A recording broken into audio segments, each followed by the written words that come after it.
Hello everyone, welcome back to my channel. And a Billionaire romance, a Montgomery Billionaire short story by Michelle Love. Hot and steamy romance. In the description, guys, I will put all the details to where you can find these books and lots of them. The blurb. Danger oftentimes breeds desire, lust, carnal pleasures. At least with us it did. A threat to our only child's life put us into seclusion in the Arizona desert, underground, supposedly safe. We found ourselves with nothing but time to kill. Our son, under constant guard, was well taken care of, leaving us alone. And when my wife and I were left alone, we always found ways to entertain ourselves. Doing everything we could to protect our young son rekindled our love. We'd been told that none of us would make it out alive. Could we prove them wrong? Chapter 1. Sloan. Jackson played with his toy soldiers as the driver took us to my son's private school. I gazed out the window, enjoying the colour of the fall leaves, ranging from pale green to brown then to red. Autumn had always been my favourite season. "Mama," my 5-year-old son asked me. Pulling my eyes away from the stunning scenery, I gave him my attention. "Yes, Jack." "Do you think Miss Randolph will let us do finger painting today?" He put his toys down as he looked at me, blue eyes twinkling. He was every bit his father's son, right down to the dark hair and sapphire eyes, so piercing that they appeared to look right through you. Tapping my fingers on my leather seat, I answered, "Well, you are in kindergarten, so that's where they do all the fun arts and crafts. You never know what your teacher might have up her sleeve." He nodded knowingly. "Yeah, she's got lots of surprises." "She better have. My husband and I paid a pretty penny for the private school. Jackson was our only child. Not that we weren't trying for another one, only no pregnancies came. My husband, Lucas, and his little doppelganger in our son. I would have loved to have a little girl, who at the very least resembled me a bit. Jack didn't look a thing like me. He was a spitting image of his father, a father who'd been putting far too much of himself into his work as of late. Being a man who makes billions of dollars each year takes time, he tells me. I knew that. I accepted the fact. But lately, I've become lonely. With Jackson in school, I had free time. Too much free time, to be honest. I'd gained my master's degree in childhood development, but had yet to do anything with it. Being Lucas Montgomery's wife and Jackson's mother took all my time, or at least it had, before Jackson started school. We pulled up to the little private kindergarten. Children played behind a tall fence, meant to keep strangers away from the prominent poisoners. Only the richest 5-year-olds went to this school. One could surely attest that, if they looked around at all, bodyguards were everywhere. They were trained to lay low and stay out of the way, but to keep a keen eye on their charge at all times. Jackson's bodyguard sat in the front passenger seat. He got out and came around back to open the car door. I helped Jackson out of the booster seat, kissing his cheek before he took Ice's hand. "Here we are, little man. It's Friday. I hope we get ice cream today." "Me too, Mr. Ice," came my son's enthusiastic reply. "And cake too." I laughed. "Ice cream and cake? Is it someone's birthday?" Ice winked at me. "You never know. One can always hope. We'll see you at 3, Mrs. Montgomery." "I'll be here with Chuck, waiting for you guys," I said, as I waved them goodbye. The driver, Chuck, rolled down the interior window that separated us. "And where would you like to go have breakfast this morning, Mrs. Montgomery?" After taking a minute to think about it, I'd made my decision and told him, "Take me into town. I want to have breakfast with my husband this morning." He looked at me from the rearview mirror. "Should I call his assistant to set that up?" "I'll make the call. I'll let him know." He rolled the window back up and I pulled my cell out of my purse. Finding my husband's name, I pushed the button to call the man who I'd seen very little of in weeks. No, make that months. Nearly a year of them. Lucas usually didn't get home until after I was in bed. He'd slip into our California king-size bed without disturbing me, and he would slip right back out of it before I woke up at 7 each morning. Other than Sundays, I didn't get to see the man I'd married. On Sundays, he would make sure to stay home for the first half of the day. We would eat breakfast as a family, then we retreat to some interior living area in our mansion, spend a few hours together, family time. But eventually, our time would end, with Lucas's phone going off and taking him away from us once more. Something had to change. I had to make sure of it. A woman answered my husband's phone. "Hello, Mrs. Montgomery. Your husband is in a meeting right now. He left his cell with me. What can I help you with this morning?" His assistant, Abigail, often played go-between for us. Frustration had me gripping the phone. My words came out short and snappy. "I want to speak to my husband. Make it happen." "Oh," she sounded surprised. I think he'll be done in about half an hour." "Good. I'll be there by then. I want him to come down to our car and go with me to eat breakfast," I informed her, "and I will not take no for an answer." "They served breakfast in the meeting he's in," she said, as if I cared at all. "That doesn't mean anything to me. I'll text when we pull up in front of the building. Make sure he knows that if he doesn't come down to me, I will storm into the building, cursing like a sailor, and leave the end highway up to his office." I wasn't about to stay calm and rational. I wanted to shake things up, and I would do what was necessary to accomplish my goal. "I will do my best, Mrs. Montgomery. Please just be patient," she told me. I ended the call. I was going to be patient. No longer. I've been that for far too long now. It was time to start showing my husband just how impatient I could be. Not only did our son need more time with his father in his life, but his wife needed it too, and I was going to see to it that Jack and I got what we needed. Lucas Montgomery would just have to remind that man, I said to myself, who it is he was working so hard for. His family, not just himself. Chapter 2. Lucas. Abigail's dark brown eyes dropped as I came into my office.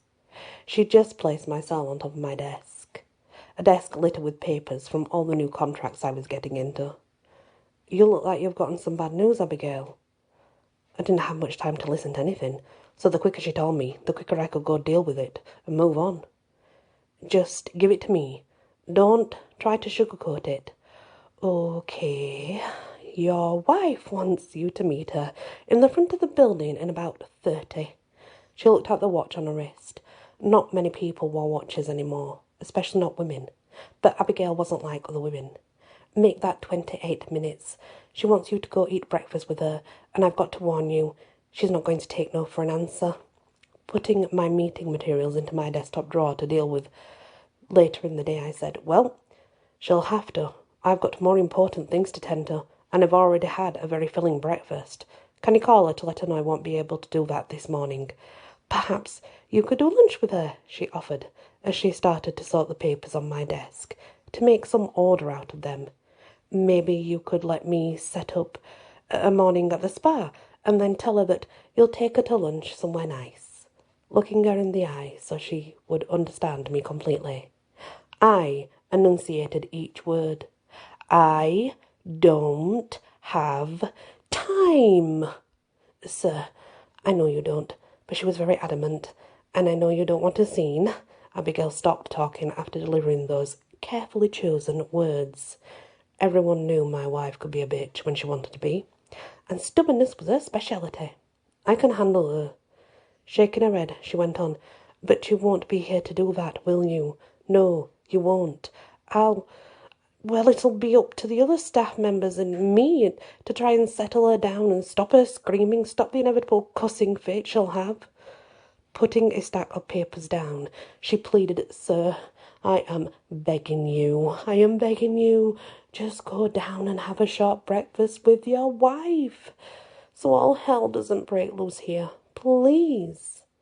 I hadn't talked about my home life with anyone from work, mostly because it wasn't anyone's business, but my wife and I had been living pretty separate lives for the last year or so. Sloane wrapped herself up in our son. At first, I thought it was a great thing. I mean, she'd mastered in child development, and it was she who had taught our son everything the bright little boy knew. I had to admit that I was proud of what she had accomplished with Jackson, but at the same time, her devotion for him had taken time away from me. I blamed our inability to expand our family for her preoccupation with Jackson. If she'd had more to tend to, then I knew she would have reached out to me for more help. She didn't need my help with one child. She had that in the bag, and that left me out. I doubted Sloane thought much about me anymore. I couldn't count the times that I would sit in my study watching Jackson and Sloane out the window as she worked with him. One day she would be teaching him about things like balance and yoga. The next day they would be working on enunciation skills, which he became great at. Sloane was doing a spectacular job with our son. As a wife, though, well, she wasn't doing that great. So many nights found her too tired to do anything with me. Just nothing. Rolling over to face the other way, she would tell me to have a good night. She was exhausted and couldn't hold her eyes open. I would tease her, telling her that she could keep her eyes closed for what I had in mind, but she would soon be making little snoring sounds that told me there wouldn't be any sex that night. And that happened night after night, until I no longer even thought about initiating it anymore. Work became my life, my escape. I dove into its depths and started finding more and more things to do while at the office, and the money I was making wasn't half bad either. But even as I thought about Sloane's role in our ever-expanding marital rift, I wonder what would become of us if either one of us had to put forth a little more effort just to make things better. And I had to wonder if she was trying to do something about it by making me go to breakfast with her that morning, a morning already planned out and too busy. That woman knew I had to have things my way. She knew all she had to do was tell me she wanted some time with me, and I would carve it out for her. Instead, in typical Sloane style, she makes a sudden decision and expects me to go along with it. Well, I wasn't going to just roll over for her, and she should know that by now. Picking up another file, I walked away from my desk. "You can set up an entire day at the spa, Abigail. Tell her it's my treat and that I'll be home late tonight. But I will make some time for her on Sunday, the way I always do." My wife would have to learn patience the same way that I had to. Chapter 3. Sloane. Just as we pulled up in front of the building, I took out my cell to let my husband know I was there. I saw a car passing us on the right. My husband was at the wheel, speeding away. "That son of a bitch," I muttered. Chuck rolled down the window that separated us. "Mrs. Montgomery, I believe that was your husband who just drove past us." "Yes, I saw that." I thought about what I should do.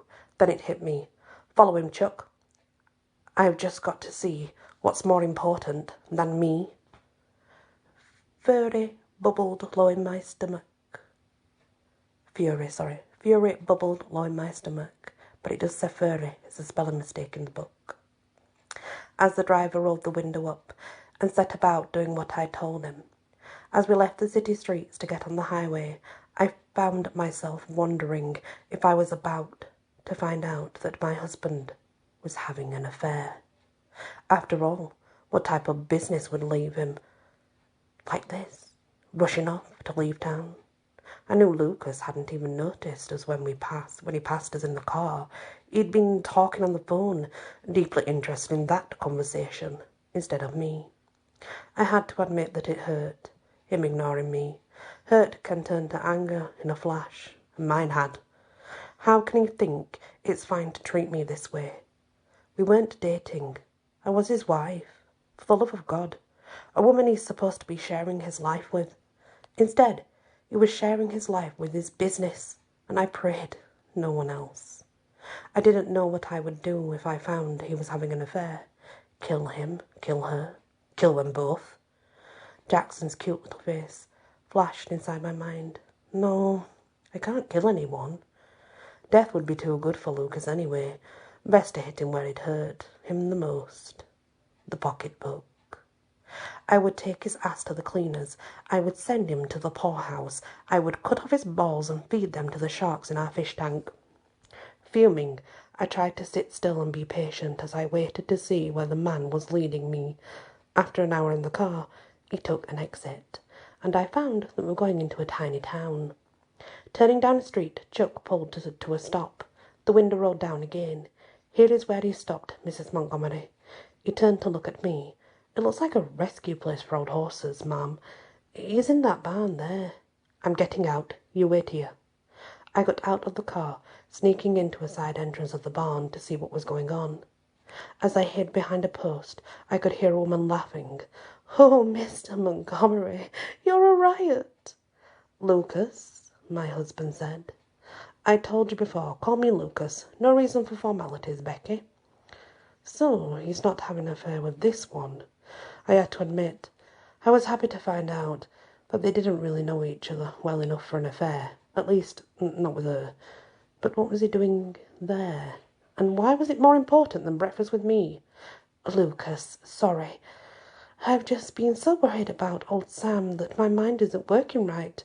I heard footsteps as they walked someplace together." "You have no idea how bad off he is.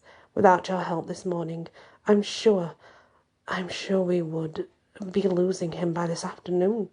The vet just couldn't do the procedure without the money first. He's already lost tons of our horses on us." "I'll see to making things right, financially, with Dr. Wright. He's been a real help to you guys, and he deserves to be paid for it," Lucas said. "I'm glad you guys reached out to me for help. I just wish you would have done it sooner. That way, you wouldn't have nearly lost Sam. I already had funds wired to the account for saved horses, and here's the cash for the vet. He doesn't have a way to accept wired money." "Thank you so much for bringing it all the way out here," the woman said, appreciation filling her voice. "If I had time to walk away from these guys, I would have travelled up to the city to save you some time. I'm sure you have tons of other things that are much more important to do than to bring money out and take care of some old horses." I felt kind of bad about the suspicions I had while I was following him. My thoughts of killing him could have been a little over the top. Time was of the essence for an old Sam, Lucas said. "I had to go with what was more important at the time, Becky, and I've got to get back on the road and back to town. I've got a conference call about a group home for stray cats and a sterilisation system to try to combat the problem. Your work must never be done with all the bad things that happen in the world, Lucas," the woman said. "You really are an angel." Quickly making my way back to the car, I slipped inside. "Take me home, Chuck." Without saying a word, he took off before Lucas could see us. I'd made a big mistake, and I knew it. Chapter 4. Lucas. The ride back to town had me thinking about Sloane and why she wanted to see me. Maybe I'd been too quick to blow her off. Maybe she could have come with me to the horse rescue. I'd let my wounded pride get the better of me. Maybe it was time to stop letting that happen. My cell rang, and I answered the call hands-free, seeing that it was my hired security service. "Hello, Lucas Montgomery?" a woman asked me. "This is he. I need your security code, please." "Sir, I've got information I need to give you." Chills ran through me. I'd never gotten this call. Not this call from them before. 15J7. "Good. Thank you, sir. There was an attempt to take your son earlier. His bodyguard thwarted the abduction, but the suspects got away." "Suspects?" I broke into a sweat. "There was more than one person." "There were 6, sir," she said, her shocking statement making me nearly pass out. 6 people worked to try and take my son. I pulled to the side of the road to catch my breath. The whole world was spinning out of control. Who in the hell would want to take my son, and for what? We've alerted the local authorities to try and figure them out for you. And Mr. Montgomery, we're trying. She hesitated for a moment before going on. Also, I regret to tell you this, but it was an inside job. Somehow, at least one of the private kindergarten teachers were involved. God damn it! I saw red in an instant. Who would dare to try kidnap my son? I can't believe anyone there would want to kidnap Jackson. I'm sorry, sir. That's the sad thing about having wealth. We commonly see bad people using children to extort money out of desperate parents, she said quietly. And what's worse, in half the time the parents don't get their child back alive. My gut twisted, and I grabbed my stomach. Then one name came to me. Sloane. Has my wife been notified? She's being notified as we speak.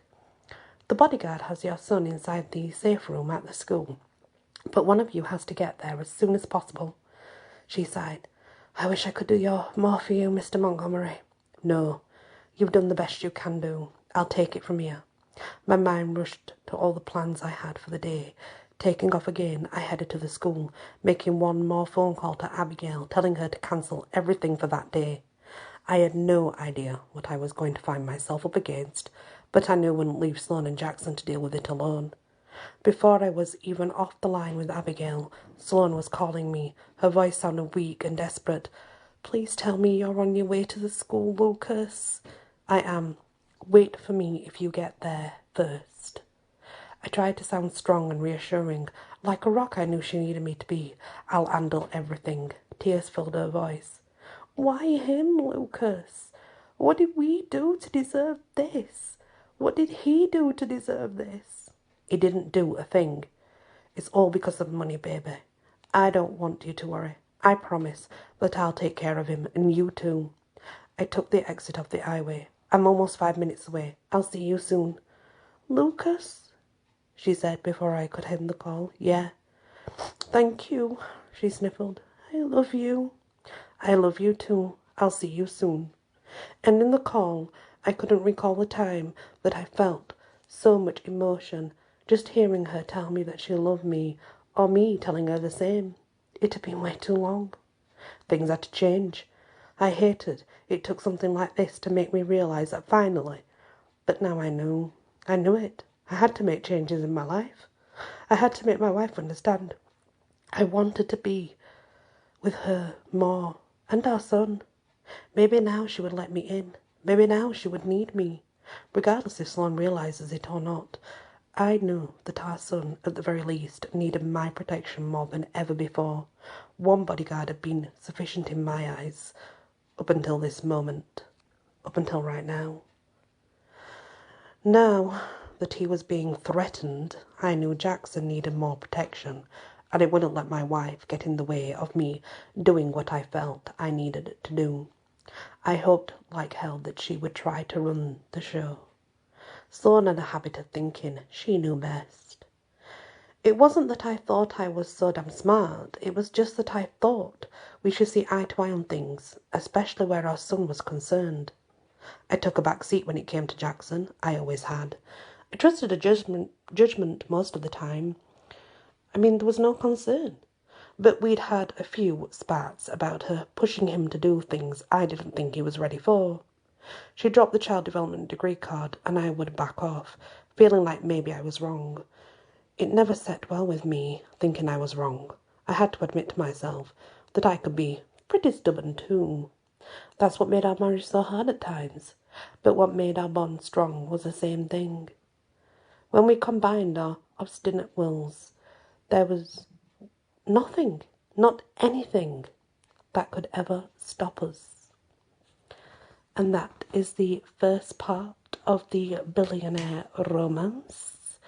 Please join me for the next part when we shall continue. Many blessings.